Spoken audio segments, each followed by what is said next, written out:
Do we have to click continue? I did. Yeah.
Okay, hello everyone. We're just waiting to see how many participants have joined us on 3 o'clock, and we've still got quite a few that are due to join us, judging by the numbers that I can see, but we'll kickstart. I'm sure they'll join as we progress along. I just wanted to welcome everyone to the WABSI webinar on progressing the Subterranean Fauna Research Program. And firstly, I would like to acknowledge the Whadjuk people as the traditional owners of the lands and waters on which we meet today. And I'd also like to thank UWA for hosting us on their Zoom platform. So I just wanted to start with a bit about the format for this webinar this afternoon. As chair of the Subterranean Fauna Research Program Steering Committee, I will provide an overview of the progress against the plan. And we also will have 3 presentations from our panel members who are also members of the Steering Committee. First of all, Dr. Mark Harvey from the West Australian Museum will provide a researcher's perspective on the program. And Mark is also our slide changer for today. So if we say next slide, Mark, you'll know why. Bridget Hyder from the Department of Water and Environmental Regulation will discuss benefits of the program from a regulator perspective.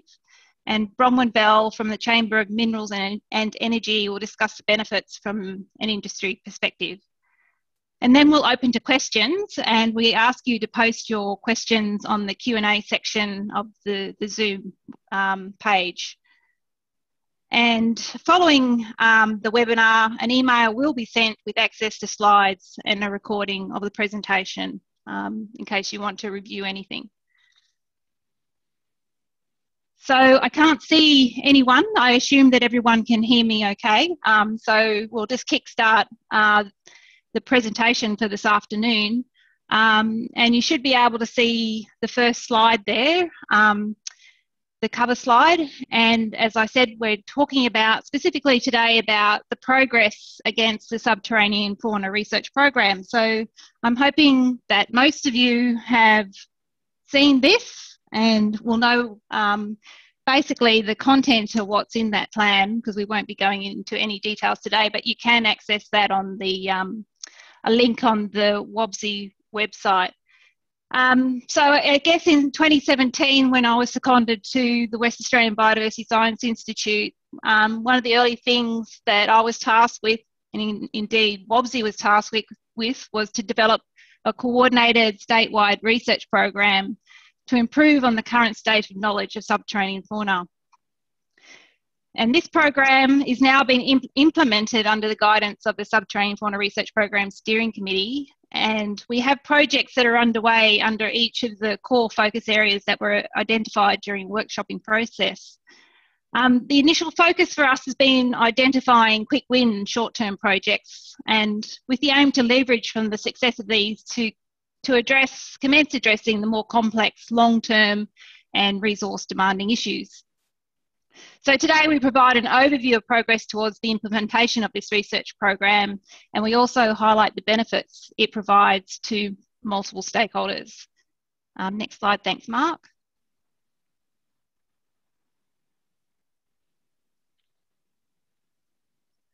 So for those who are not familiar with this group of organisms, it's a huge group of organisms, and for the purposes of the exercise, well, developing the research program, we needed to define what we were talking about when we were discussing subterranean fauna, and we decided that we were going to focus on fauna which live their entire lives below the surface of the earth, because there are some species that have various stages of their life form above the surface and come down, but we're actually talking about those that are living for their entire lives below the surface of the earth.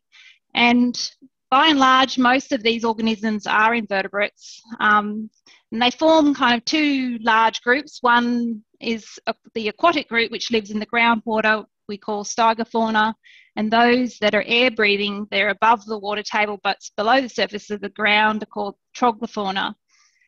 By and large, most of the species in Australia inhabit void spaces within rocky substrates, so tiny little void spaces in rock rather than in cave systems themselves, although there are cave-dwelling species as well. The stygofauna mainly consists of crustaceans, and there you can see on the left-hand side a represented sample of some of those.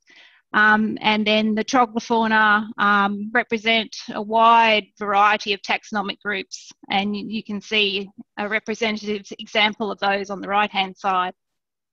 Now, these organisms have evolved to life underground where there is absolutely no light. Most of them have no eyes or reduced eyes. They lack pigmentation, and some of them have developed these elongated sensory organs to help them find their way around in that environment. There are a few vertebrate species. There's a few fish, and there's also the blind cave eel, which most of you probably know about. Next slide, thanks Mark. So our research focus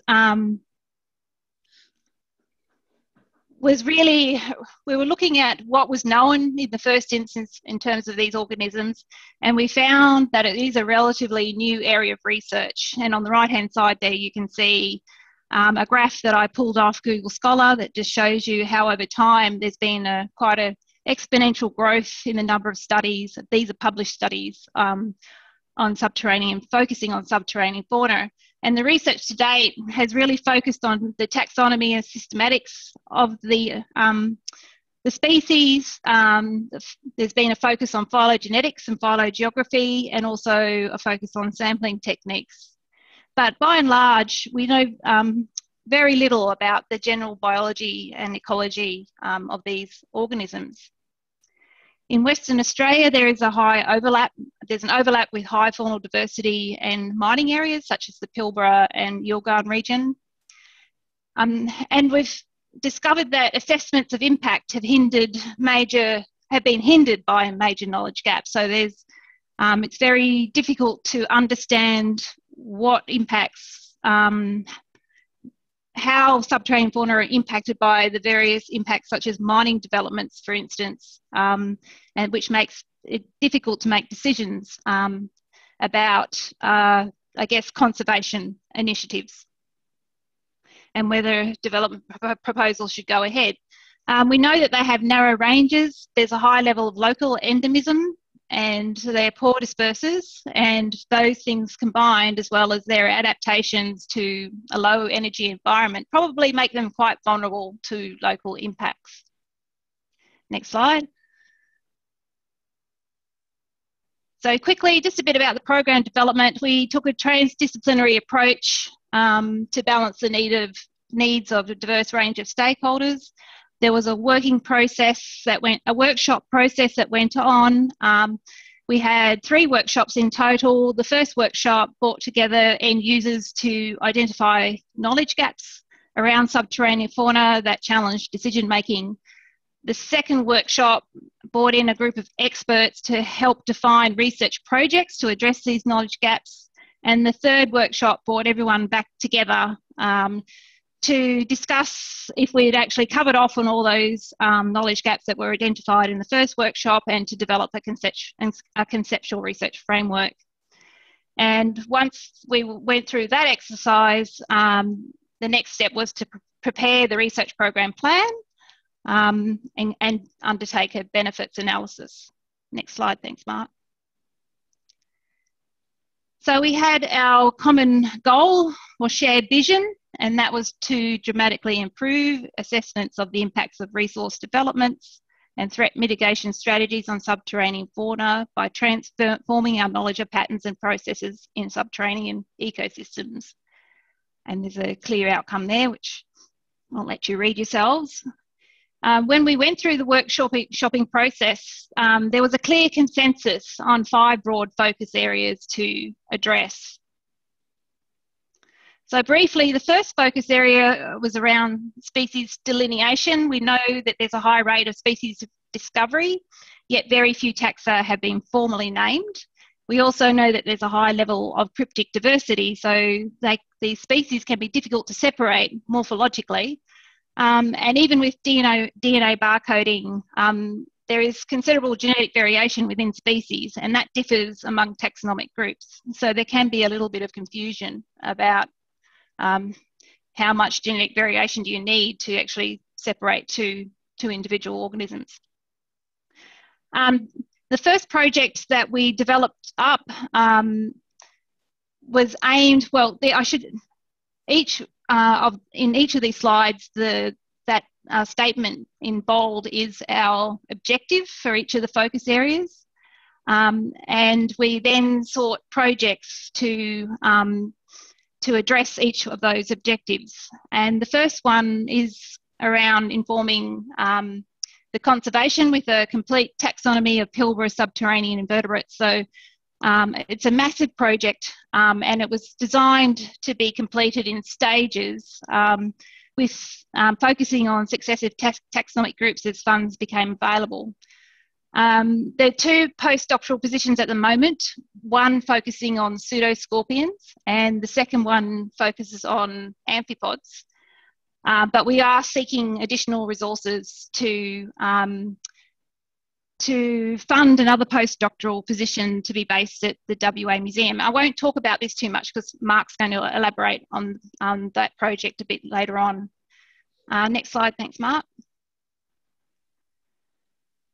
The second focus area is around survey and sampling protocols, and some of the key challenges that were raised was the limited sampling access to survey these organisms, and by and large they're accessed by existing boreholes or wells that are created for other purposes, not for sampling subterranean fauna.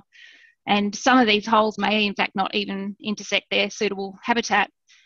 There's a low detection rate when sampling in these bores, and there's a high chance of false negatives as well, where the species does occur there but just is not being detected by the sampling methodology used. So one of the very early quick win projects that was identified is to look at historical information collected on subterranean fauna by multiple companies to see if we can do a statistical appraisal to better understand the detection rates required to effectively sample the diversity of groups of organisms within bores. There was a contract arrangement with those 2 organisations. It's almost finished now, and the first thing they did was aggregate the data from all the funding partners, which you can see there on the slide, and also from others who volunteered their data, and they used that data set to do a statistical analysis to compare detection rate based on the sampling strategy used. We've all seen, the steering committee has seen the draft report, and a final report is soon to be delivered. Next slide, thanks Mark. Also within this focus area, there's a project looking at new approaches such as eDNA, and there's a linkage grant now that's underway that will be investigating the assessment and monitoring of subterranean faunal communities using environmental DNA. They are in the process now of building a meta barcode reference library for the Pilbara. Again, this has a focus on the Pilbara. And early work that they've undertaken, and this is driven through the University of Adelaide and Curtin University with multiple partners. The early work done by Adelaide University has shown that they can effectively detect subterranean fauna using the eDNA approach, and they've just in the process of writing up a paper, or it might actually already be published now, on the blind cave eel that describes their approach. Because there's no need to capture the organisms, you're just detecting the DNA in the groundwater, this may be a much more efficient approach going forward if we can show that eDNA is a good method to detect subterranean fauna. Next slide, thanks Mark. The third focus area was around habitat characterization, and though we have a broad understanding of the preferred geology and hydrology features for subterranean fauna, we're not really that knowledgeable on, we don't know a lot about the local scale habitat requirements, such as the void spaces and how these are distributed vertically and spatially. We have a very poor ability to predict where suitable habitat may occur, both at the local and landscape scales. And it's very difficult to determine habitat connectivity as well, which is all important when we're assessing the impact of a mining development both within and outside the development footprint.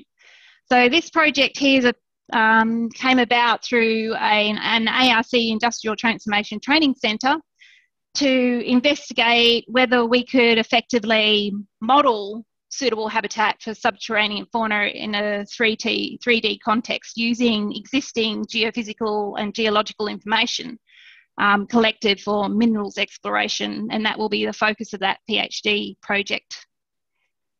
Next slide, thanks Mark.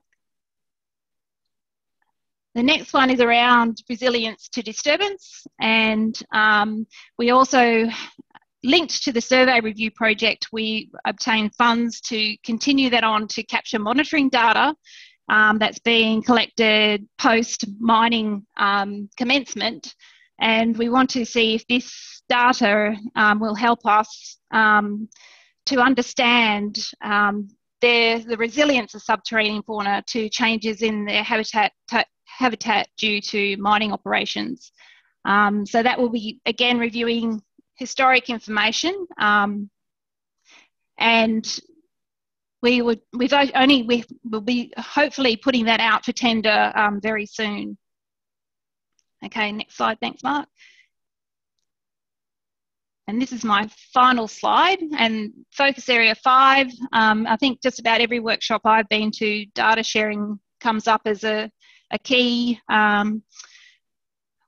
strategy for, or a want really, from everyone in terms of being able to aggregate all the information that's available to better make decisions, really. And the Subterranean Fauna Survey Review Project has, I guess, started that journey, and we hope that we can build on the data in that data set as we progress through addressing the various knowledge gaps in the research program. The steering committee is also investigating ways to make the information publicly accessible in terms of format and platform. We're not quite sure. Without having actually the data in hand at the moment, we're not exactly sure how we're going to do that, but that certainly was the intent. Okay, well that's it for me, so I'll hand over to Dr. Mark Harvey. Thanks, Leslie, very much. Hello, everybody. So yes, my task is to talk about one of these focus research areas that Leslie's already introduced in just a little bit more detail. Some of the items I'll talk about, Leslie's already covered. As we're all aware, Western Australia has a completely unique assemblage of subterranean fauna, which can be broadly divided into the air-breathing and the aquatic fauna, the troglofauna and the stygofauna, respectively. And they occur in multiple different areas, and the reasons behind the great diversity in Western Australia are relatively well known. It's an ancient landscape that's many regions of which haven't been inundated by seawater. There's been aridification since the Miocene, which has driven a lot of organisms underground. So we have a largely untapped and unique assemblage that we're only just starting to understand in many respects across the landscape. There have been estimates published a few years ago. There are about possibly 4,000 different species of subterranean fauna in Western Australia, most of which are undescribed. And as Leslie's already mentioned, most of them have, all of them have very, very small distributions and can be considered short-range endemics, which makes them very, very susceptible to any form of habitat modification, such as mining. Probably where this came into the greatest notoriety, if you like, was this front page article and cartoon, The Western Australian, in 2007, which any of you have ever seen my presentations before, I've shown this on a number of occasions. I quite like the little arachnid that's meant to be there that's got eyes, which is ironic because they're all blind. And the headline says that it's a spider, and in fact it's a schizomid. By the time that this article and this decision by the EPA was discussed amongst industry, it was kind of funny that this really small little group of organisms called schizomids were quite well known even by board members and shareholders of mining companies because of the impact that they might have on developments such as mining tenements in places like the Pilbara. And that's one of the little creatures there. That's one of the species we described a few years ago. So quite wonderful little animals. These are some images of different types of invertebrates and vertebrates that are found in these ecosystems. And I'm going to talk specifically about three different projects, two on pseudoscorpions and one on amphipods, quite briefly. As Leslie said, there were 5 focus areas that came out of the community forums. And species delineation is the one that I'll be referring to today. Leslie brought together a paper that was published by a few of us, highlighting the approach that was going to be taken by this entire program. As I said, one of these is species delineation. So the first part of the program was a pilot project that Leslie's already referred to. It was administered through the University of Western Australia, based at the Western Australian Museum. And we've been able to, the last few months, employ Dr. Julia Perina on this project. She's just recently left us to start her own ABRS-funded project through one of the local universities and the museum, working on subterranean crustaceans. But we've chosen pseudoscorpions because they were relatively well collected throughout the Pilbara. We've got a lot of background knowledge because of my experience with pseudoscorpions. I know a little bit about them, and we've got a good collection of them at the museum. So it was something that we could tap into fairly easily. We also had some sequence data for many of the different species, which was going to help us interpret the morphological variables that we were going to see between the specimens. And I love this photograph that Julia's provided of herself in a cave in Margaret River going down on a rope. Doesn't look like my idea of fun, but apparently Julia's right into that sort of stuff. The first part of the project has been focusing on the genus Indohyra. I've actually largely led this part of the project. It's a genus that's found in several different regions on the periphery of the Indian Ocean. As the name suggests, Indohyra's actually found in the Indian sub-region. There's also a species known from Madagascar, and they're also in the Kimberley and the Pilbara. This distribution is thought to be because of vicariance, so that's an old genus that was present on the Gondwanan land masses and is nowadays restricted to these different areas. It's possible they might turn up in Southern Africa at some stage as well.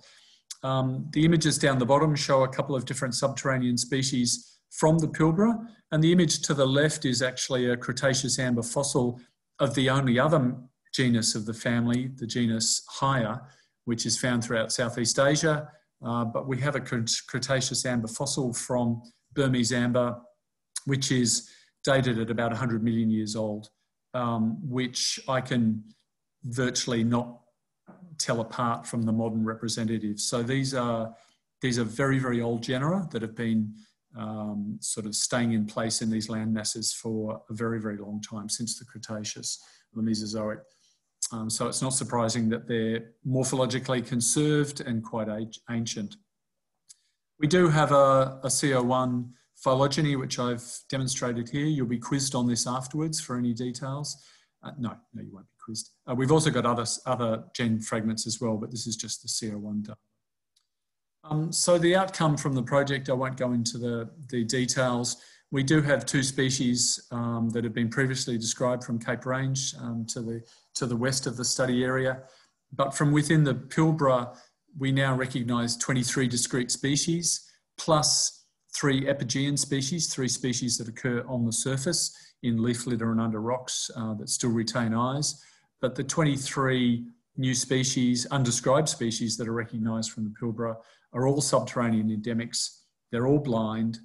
They're all modified for cave or subterranean existence, and each is restricted to individual subterranean landforms, which means that any impact on their environment, especially when that environmental region that they live in is quite small, can have disastrous ramifications for individual species. So we're in the process of working that project up now and publishing the results.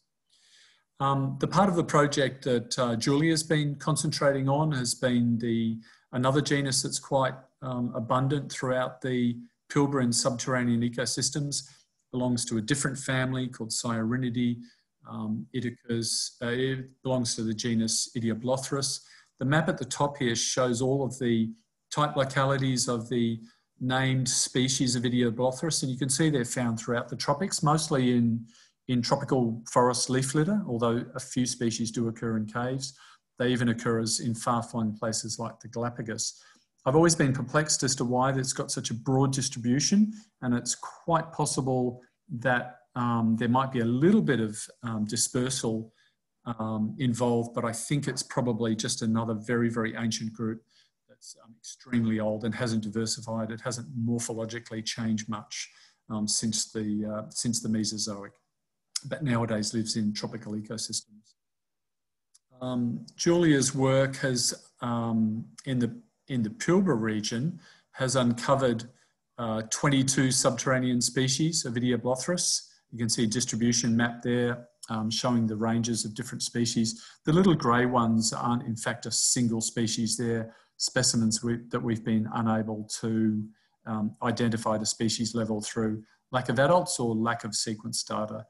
And like Indohyia, there are also 2 species on Cape Range, which isn't shown in this map. So once again, each of the species are obligate subterranean species. They're found only in subterranean ecosystems. They're all restricted to basically individual landforms, once again posing conservation issues in terms of extraction industry of the habitat. This shows the detail of just a couple of those areas, showing that unlike Indohyia, where we would normally get 1 species in a landform, with Idioblothras, we're actually getting multiple species within individual landforms. These are 3 mesas shown here in the Robe River Valley, and you can see that there are 3 putative species in Mesa A, 5 in Mesa B, and 4 in Mesa C. We're unsure about how these have evolved, but they probably predate the formation of the mesas themselves, so quite old elements of the fauna. There's also a single epigean species from the Pilbara that's been collected as well. So the other part of the project deals with amphipods, and it's being undertaken at the South Australian Museum and the University of Adelaide, being led largely by Rachel King and her co-workers, including Andy Austin, who's helping to oversee the project. This is a new project. The first part of it will be to consolidate all of the new sequence data, There's also going to be a component that will study the morphology of each of these species and to describe new species, because that's one of the, should be one of the great outcomes from this project, is to actually put scientific names on these lineages so that we've got a handle that we can all refer to, and a taxonomic outcome from the program. This is a slide provided to me at the end of last year of the genus Nedsia, which is found throughout the region, including Cape Range and Barrow Island. And basically what this is showing is the great taxonomic and genetic diversity of this genus, but changes at the species level. So this is a Co1 Phylogeny. There were 11 described species, but these have been reduced to through synonymy to just 3, plus 13 new species. They're morphologically quite cryptic and 2 distinct radiations within the Pilbara region itself. But once again, sorting all of this out is going to have big implications in terms of the approvals process and also conservation outcomes.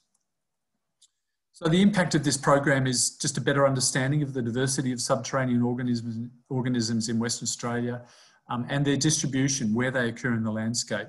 We can't do distribution without understanding their taxonomy. It will improve the environmental impact assessment program that operates in Western Australia and the monitoring of these ecosystems, and hopefully reduce uncertainty for everybody concerned in the program, and hopefully minimise the risk to subterranean ecosystems and their inhabitants. So I'd just like to finish there. That's my last slide, and I'm going to hand over to Bridget Hyder from the Department of Water and Environmental Regulations. Thanks, Bridget. Thanks, Mark. So my focus today will just be talking about environmental impact assessment and how the Subterranean Fauna Research Program will impact that into the future. So one of the things the EPA do when they look at assessment is they have to consider a whole series of environmental factors. And one of those factors is subterranean fauna. And of all the factors, subterranean fauna is probably the one that we have the least knowledge of, for the reasons that have already been identified by Leslie and Mark.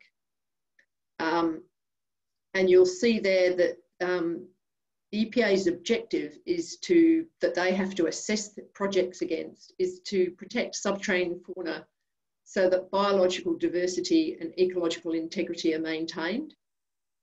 And that's a pretty tricky thing to do. And in order to do that, they need a considerable amount of information. So I'll briefly outline what the EPA require to enable them to undertake assessment of subterranean fauna, some of the issues that arise during survey and reporting for assessment, and how the information from Subterranean Fauna Research Program will assist us into the future. Can you change the slide, please, Mark?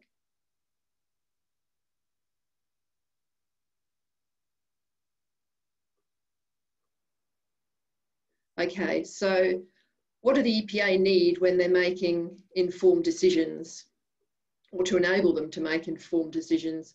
So they need to be able to place a project into regional context. They need survey to be undertaken both within the area of impact and outside the project area.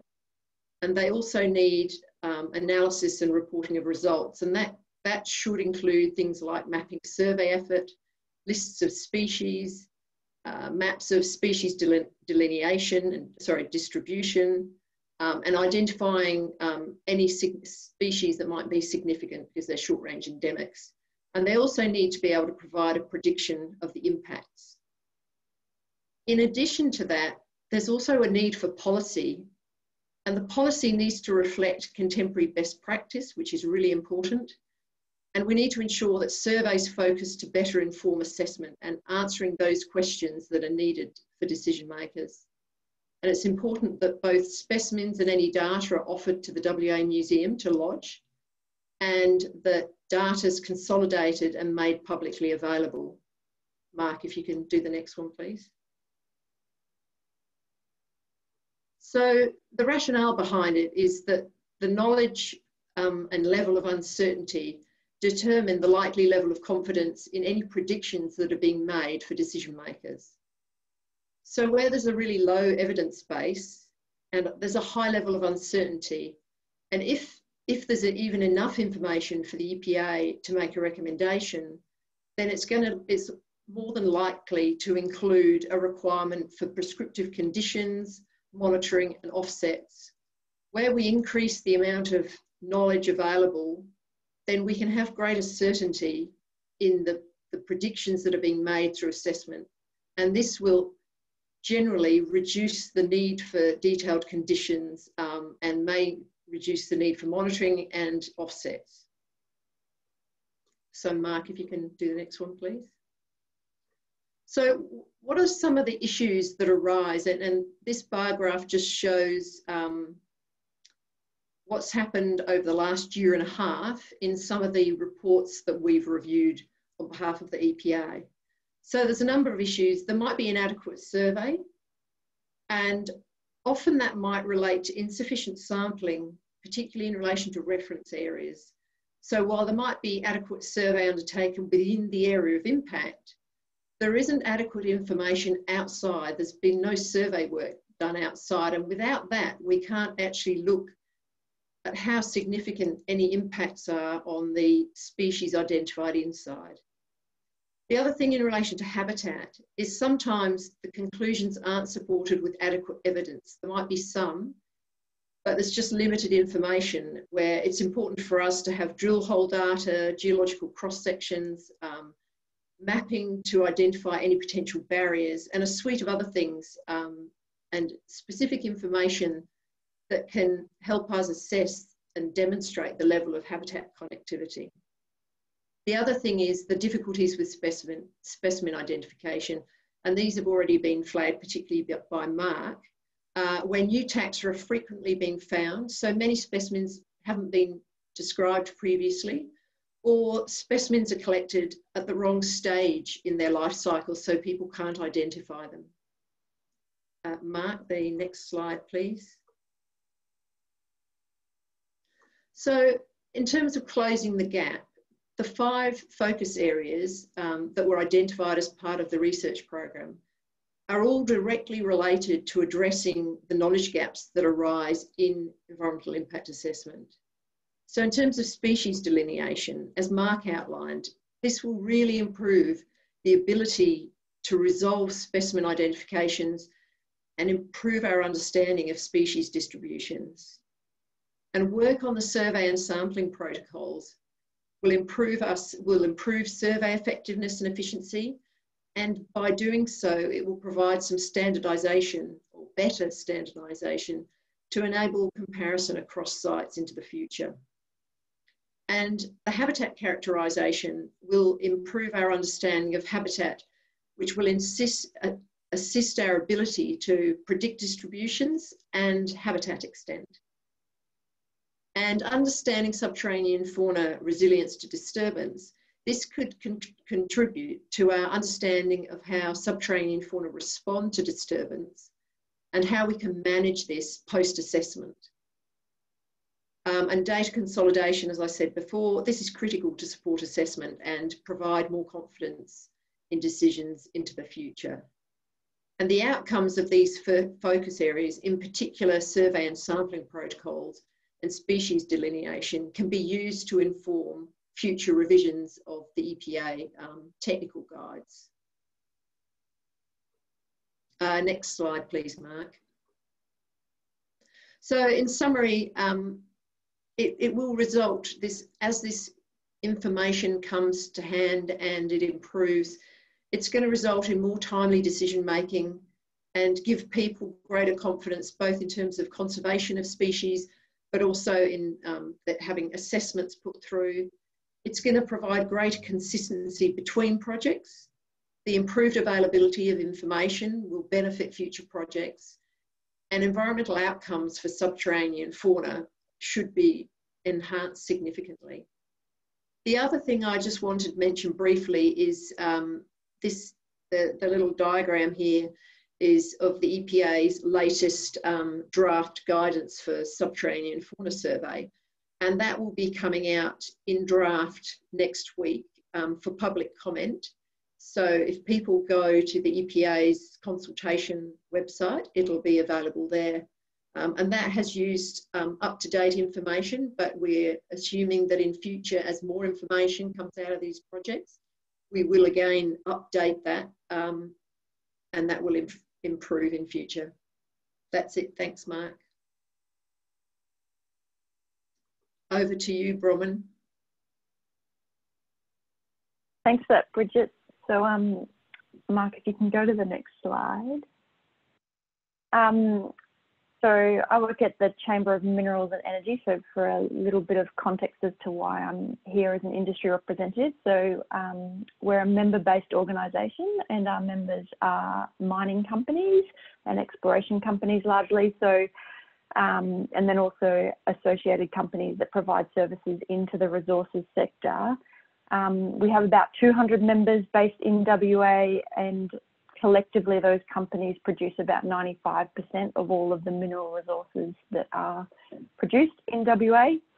And then what is key, I guess, to subterranean fauna and why I am a member of the steering committee for this research program is that our members are key funders of research into subterranean fauna, and as was mentioned earlier, it does work out that a lot of the areas of WA that are prospective for natural resources such as iron ore, gold and various other commodities also happen to be exactly the right habitats where subterranean fauna also exist. Next slide, Mark. So similar to Mark, I also have a copy of this cartoon and I quite love it. I remember when we made the front page of the paper, and as a bit of background, so I'm an enviro by background, but I've always worked for the mining sector. I'm not a scientist like Mark, and I thought it was quite fascinating actually that a little critter and an environmental approval managed to make the front page of the West, and I particularly like the spray can. Trying to spray the spider, although I was a little bit offended that subterranean fauna was considered to be an above the ground spider with eyes. But it was a big deal at the time when this came out from an industry perspective. So the project that this relates to had gone through a public environmental review in 2006. And that was really at pretty much the height of the first boom for iron ore related to the growth of China. So 2006 and 2007 were quite very active time for the Pilbara in terms of trying to get new iron ore projects up and going. And suddenly you had, back in 2006, 7 terms, $12 billion project that was determined by the EPA to be unlikely to be environmentally acceptable due to the presence of subterranean fauna, in this case, troglofauna. And so it really drew a lot of attention to subterranean fauna and the fact that at the time there wasn't really enough known about what their habitat was, where they existed, how to manage them, how to understand potential mining-related impacts on subterranean fauna, but finding them at a project could actually make that project potentially unviable. So next slide, Mark. Thank you. So this, removing the excuse of not knowing, again, stealing a quote from WABSI, but that's really what this research project has all been about.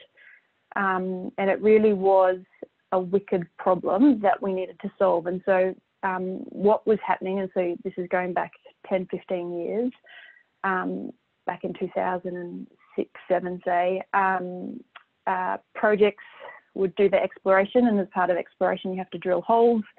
You tend to try and drill the holes where you expect there to be a commodity or a resource that you're mostly interested in. And then those holes happen to also be where you then sample for subterranean fauna. So lo and behold, you manage to find subterranean fauna exactly in the middle of your ore body. And then what would happen is for that project, you would often then try and drill more holes outside of where your ore body was and hope like mad that you also managed to find those exact same subterranean fauna outside of where your ore body was and outside of where you expected any dewatering drawdown zones to be. And then you had a series of projects that were going through approvals and looking for subterranean fauna where they'd go through a stage of panic because they'd found a new subterranean fauna species that had never been found before, because every subterranean fauna species that was being encountered was a new one that had never been found before, as was mentioned earlier, because of the short range. That was incredibly common, and until you then were able to find it in great numbers outside of where your ore body was, it was a huge risk as to whether or not that project would then be approvable by the government. But then what would happen, I guess, if projects then were successful in finding it outside their impact zone, in a way their immediate issue was solved, which just meant that you sort of went from project to project and each proponent was sort of doing their own thing, trying to get their project approved, and it was quite piecemeal. It wasn't particularly strategic in trying to actually solve what were the issues around improving knowledge so that we could properly understand subterranean fauna. This led to, through WABSI, and particularly on the back of a couple of projects being determined as not able to be approved, largely due to lack of understanding and knowledge and uncertainty, and linked to the precautionary principle, recognition that we did need to start filling the knowledge gaps. And as Leslie mentioned, we had a series of workshops, and from an industry perspective, it was really excellent through that process to have a very strong involvement from industry, but also at the same time sitting down in the same room with regulators and representatives from DBCA and the EPA and research organisations, so that collectively we could all understand what we needed the research program to deliver on. I do remember thinking at the time, because I participated in these workshops, you'll see there's a photo of me actually sitting next to Bridget down the bottom there, but that if we weren't able to get something up and running through an organisation like WABSI, it would be entirely possible that in 10 to 15 years' time we'd all still be sitting around with each individual project going out and trying to find what subterranean fauna they had, and then hoping like mad that they managed to find enough other subterranean fauna outside the impact zone, and that would get to the end of that next 10 or 15 years and still not really understand enough about these critters and their habitat requirements and what they need for preservation and impact management. So I think part of the advantage of WABSI is you can bring together different research organisations. It becomes less about individual projects, and then using consultants to try and help them solve that individual project's particular approval need. It elevates it into a strategic program that can then look collectively at solving scientific problems rather than project-based issues around approvals.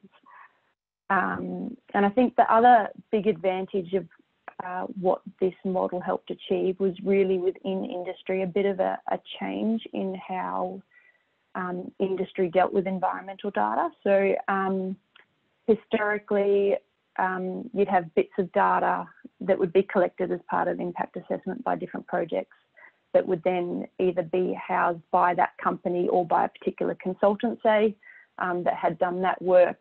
And there wasn't really sort of en masse collection of that data to centralise it and make sure that it was publicly available in an accessible way, which then also meant, particularly for new species like we were encountering here, that certain consultants might have categorised species in one way and then it wasn't actually a different species, but other people might have assessed it in a different way. And we weren't really building that public knowledge.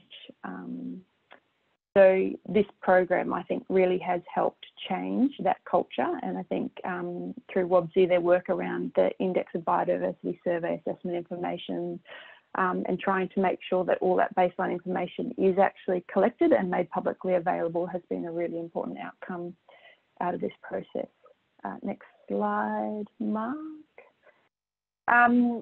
So just in terms of next steps, and I guess one of the things I'd just like to highlight, I do still think it is early days for the research outputs, but what I do find very, very encouraging is you can actually now see things that have been delivered, and you can see a clear way forward. It's very obvious that the research questions that we posed up at the front through all those workshops are being delivered on. I do definitely think there is a lot more knowledge around subterranean fauna, which will lead to both better decision making from government in terms of what they look at for project assessments, but also better decision making within industry. So industry is better at monitoring, better at sampling, better at designing mine plans to accommodate any needs around subterranean fauna preservation. And ultimately, all of this collectively will lead to better protection of the biodiversity. And as I mentioned earlier, I do think one of the really big benefits out of all of this as well is that there will be increased transparency and public availability of all of the biodiversity data, so that collectively everyone has a better understanding of WA's unique fauna. That's it. Thanks, Mark.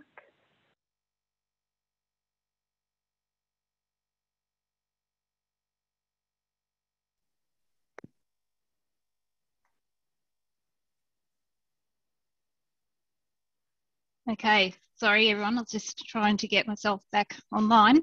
I see we've only got one question in the Q&A, so if anyone, we've got about 9 minutes remaining for this session, so feel free to put in any of your questions.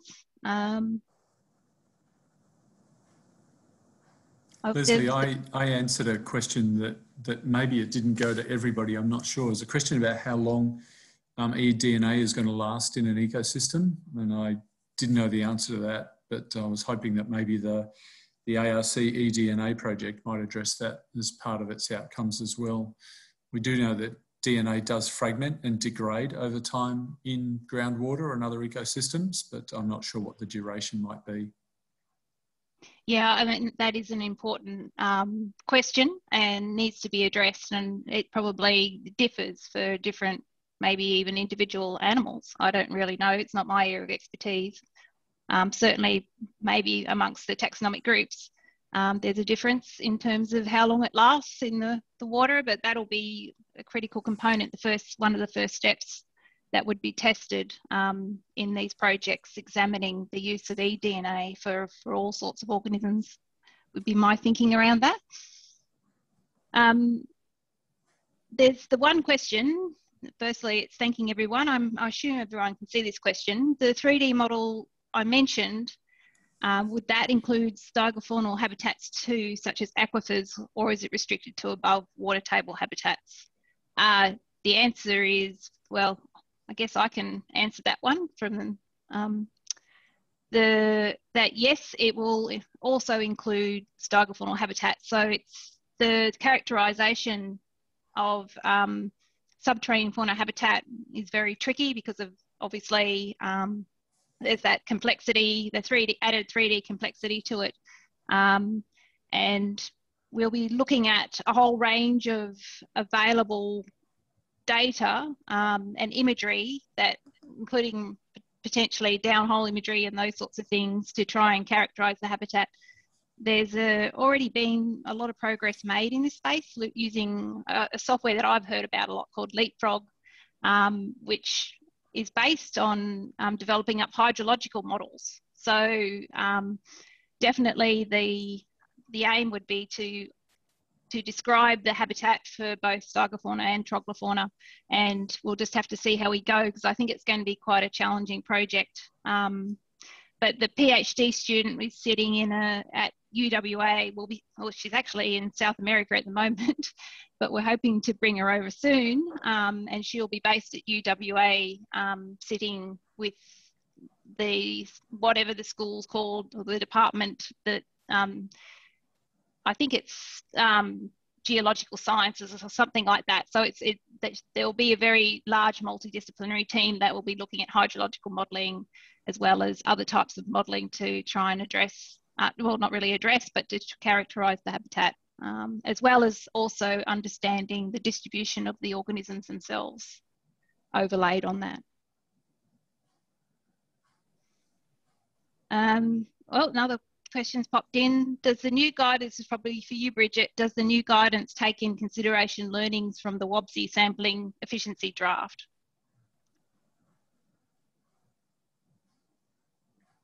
I'm sorry, I have to turn on my microphone.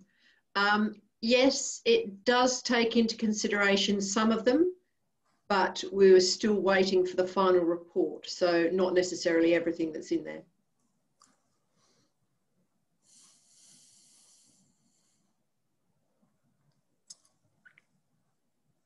Yeah, we were hoping to get that report by now, but there's been a few delays through COVID and various other things. And but when we receive that report, it will be made publicly available, so everyone will get to see the outcomes resulting from that project eventually. And certainly, if people have you know, some comments on the EPA's document, the guidance, it would be really valuable to have that information, but also if it can be supported, if there's new techniques or something that people think should be incorporated, if they can provide that by supported by some data or information, that would be really useful. Well, that seems to be all from the questions. I thought there'd be quite a few more, but anyway. Sorry, Leslie, there's one more in there about, do you have plans to move further south of the program? I have a strong interest in, I'm not even going to try and say that word, Southwest Australia. It's in the chat, not the Q&A. Oh, okay. Can you just repeat that, Bronwyn? So there's a question from Barbara about whether or not there's plans to move further south with the program. It might be a Mark kind of question about amphipods in the southwest of Australia. Yeah, so Barbara Cook's based down on the south coast in Albany, so she's referring to you know, various organisms that occur down around that way. Look, I guess the program is interested in subterranean organisms across the entire state. How the WABSI program prioritises projects will depend very much on funding. And one of the major funders, apart from the Commonwealth with the ARC application, linkage grant, for example, is going to be sitting with some of the resource companies, and they probably don't have a huge amount of interest down in that part of the world, although there's still extraction going on in places like the Ravensthorpe Range, etc. So it's all about developing opportunities with local industry, and the bulk of the work is going to be focused on the Pilbara and the Midwest because of the focus of extraction industries up there. On that, sorry if I can just build on that though, Mark, with the funding, because I've also learned a lot about funding having been involved in this now. But one of the advantages, I think, of how we've got it structured to partner with industry is just that you can better leverage off industry funding in a way that means that rather than each individual company, you know, pitching in a certain amount of money where there might be some duplication in the work that they're doing between various consultants or research organisations, you can actually better coordinate through an independent research entity, so through WABSI, which would mean that over time, for the amount of funding that goes into it, you would get a better result. You get more research actually done. So it's greater than the sum of the parts, right? Yeah. The old cliche. Doing more, working together. Breaking down silos. Oh. Well, just 1 minute before 4 o'clock, there is another question from Joel Huey around the DNA data and would that be included in the data set? At the moment, the answer is no, but it would be an exercise that'd be well worth doing down the track, but it's not included in this particular data set. Although we do recognise that it would be a valuable addition to it, indeed. I think I'll close it off there and thank all the panellists today for their presentations and also all the participants. We hope you enjoyed the discussion. I've got some instructions around, can you please complete the webinar survey? A link will appear on your screen when the webinar is complete. And again, just a reminder that an email will be sent after the webinar with access to all our slides and also a recording of the presentation. And I also wanted to just, again, reiterate that the research update and the plan is available on the WABSI website. There's a link to both of those there should you want to if we haven't sufficiently answered, or well, we haven't had a lot of questions actually, but it has a lot more information than what we were able to present to you today. And we do encourage, for those that are interested in being involved, please, there's some links also to the appropriate contacts on the WABSI website. Please get in touch and one of us will follow up. So Leslie, there is another comment.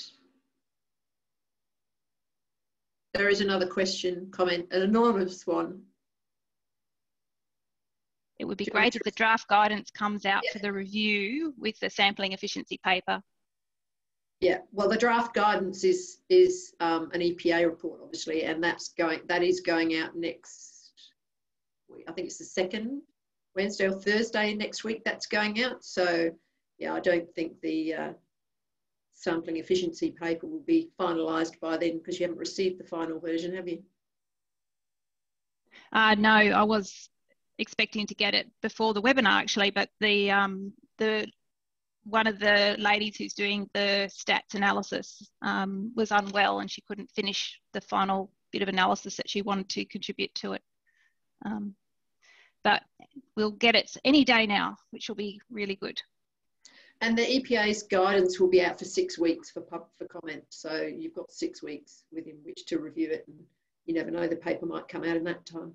Yeah. Okay, well, thanks again to everyone, and we'll see you around the traps. Okay. Thanks. Bye. Bye.